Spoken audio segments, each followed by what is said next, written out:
Bonjour et bienvenue sur la chaîne de l'ECF Idéfix. Dans cette vidéo, je te propose de détailler ensemble les questions du permis de conduire en lien avec la thématique des premiers secours. Cette fameuse troisième question de chaque fiche. Sache qu'il existe 100 fiches de questions pour le permis de conduire. Mais sur ces 100 fiches, tu n'as en réalité que 35 questions différentes sur les premiers secours. Beaucoup de questions se répètent. Ces 35 questions se découpent en 4 thèmes. Un thème sur les zones de danger et la signalisation, une partie sur l'alerte des secours, un thème sur le SAIP, et enfin beaucoup de questions sur la thématique des premiers gestes de secourisme. Dans les questions, la signalisation en cas de danger regroupe 2 points, le balisage des zones d'accident ou de panne et les équipements nécessaires. En cas d'accident ou de panne, il faut délimiter clairement et largement la zone de danger de façon visible pour protéger les victimes et éviter ainsi un suraccident, soit avec un ou plusieurs triangles, soit avec des voitures et leurs feux de détresse par exemple. Le triangle sera placé à 30 mètres environ de la zone, ou avant un virage, ou avant un sommet de côte. Avant de sortir de la voiture, il faut absolument porter le gilet pour se protéger soi-même.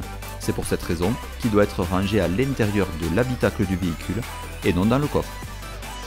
En cas de danger, un accident par exemple, et une fois la zone protégée, il faut alerter les secours. Si je suis sur autoroute, je vais devoir indiquer le numéro de l'autoroute, le sens de circulation et le point kilométrique le plus proche. Je peux utiliser une borne d'appel d'urgence sur autoroute ou encore un téléphone fixe ou portable. Pour alerter les secours, je compose le 15 pour le SAMU, le 18 pour les pompiers ou encore le 112 valable dans toute l'Union européenne. Je dois être précis pour permettre aux services de secours d'apporter les moyens adaptés aux victimes dans le délai le plus court. Les services de secours ont par exemple besoin du numéro de téléphone à partir duquel l'appel a été émis, la nature, la localisation la plus précise du problème, le nombre de blessés, etc. À la fin de l'appel, j'attends qu'on m'autorise clairement à raccrocher, car mon interlocuteur peut me conseiller ou me guider dans la réalisation des gestes à faire ou à ne pas faire jusqu'à l'arrivée des secours. Les questions du permis en lien avec les premiers secours n'ont pas toutes forcément un lien avec la route. C'est le cas par exemple du SAIP. Le SAIP, c'est le système d'alerte et d'information des populations. Il permet de donner l'alerte en cas de danger imminent ou en cas d'événement grave en cours. Cela peut être par exemple l'explosion d'une centrale nucléaire à proximité. Il y a 2 signaux. Le signal national d'alerte, SNA, une variation du signal sur 3 cycles successifs en début d'alerte. Le signal de fin d'alerte, un signal continu. Si j'entends le SNA en début d'alerte, j'adapte mon comportement de 3 manières. Je me mets en sécurité dans un endroit adapté. Je m'informe grâce aux médias et au site internet des autorités dès que leur consultation est possible. Et enfin, je respecte les consignes des autorités. Un signal d'alerte peut être diffusé de plusieurs manières, grâce à des sirènes, grâce aux médias tels que Radio France ou France Télévisions, ou encore grâce à des applications mobiles. Enfin, beaucoup de questions sur les premiers secours portent sur les premiers gestes. Là encore, on pourrait regrouper les questions en plusieurs sous-catégories. La respiration, la perte de connaissance, le dégagement d'une victime, l'hémorragie, l'arrêt cardiaque et la formation et l'utilisation d'un défibrillateur. La respiration, pour savoir si une victime respire, il suffit simplement de regarder si le ventre et la poitrine se soulèvent et sentir de l'air à l'expiration. La perte de connaissance, c'est lorsqu'une victime ne répond pas et ne réagit pas, mais elle respire. Pour évaluer son état, je procède de 3 manières. Je lui pose des questions simples. Comment ça va? Vous m'entendez?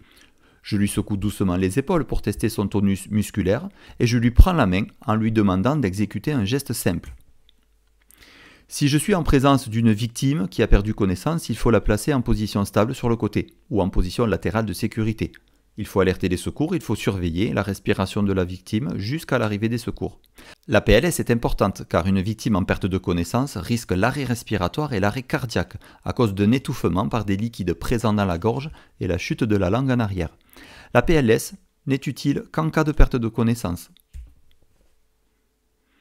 Pour dégager une victime, 3 conditions sont nécessaires. La victime doit être visible, elle doit être facile à atteindre et rien ne doit gêner son dégagement. Il faut être sûr de pouvoir réaliser le dégagement de la victime. Je ne dégage la victime qu'en présence d'un danger réel, immédiat et non contrôlable. Le déplacement de la victime doit rester très exceptionnel.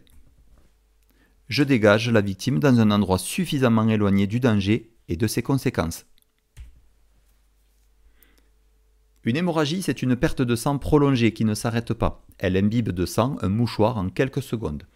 Une hémorragie peut entraîner pour la victime une détresse circulatoire ou un arrêt cardiaque. Pour l'arrêter, il faut appuyer fortement sur l'endroit qui saigne avec les doigts ou avec la paume de la main en utilisant un tissu propre sur la plaie. Un arrêt cardiaque, c'est quand le cœur ne fonctionne plus ou fonctionne d'une façon anarchique. Dans ce cas, la victime ne répond pas, ne réagit pas et ne respire pas ou présente une respiration anormale. Le risque, c'est la mort de la victime qui survient en quelques minutes. Dans ce cas, il faut alerter immédiatement les secours. Il faut masser en pratiquant une réanimation cardio-pulmonaire. Et il faut défibriller en utilisant un défibrillateur automatique si possible. Si je n'engage pas immédiatement une réanimation cardio-pulmonaire d'une façon ou d'une autre, des lésions du cerveau irréversibles surviennent dès les premières minutes. Pour apprendre les gestes qui sauvent, des formations sont disponibles. Elles peuvent être suivies à partir de 10 ans. L'utilisation d'un défibrillateur, DAE, ne nécessite pas de formation particulière. Une aide vocale est apportée à chaque utilisation. C'est un appareil qui peut permettre de rétablir une activité cardiaque normale en cas d'arrêt cardiaque. Je ne peux pas utiliser cet appareil si la victime n'est pas en arrêt cardiaque. Voilà. Comme tu as pu le voir, il n'y a rien de vraiment bien compliqué. Il faut simplement que tu prennes le temps de travailler ces questions tranquillement et bien avant ton permis. Et surtout, n'hésite pas à demander de l'aide à ton moniteur si besoin. Quant à nous, on se retrouve dans une prochaine vidéo.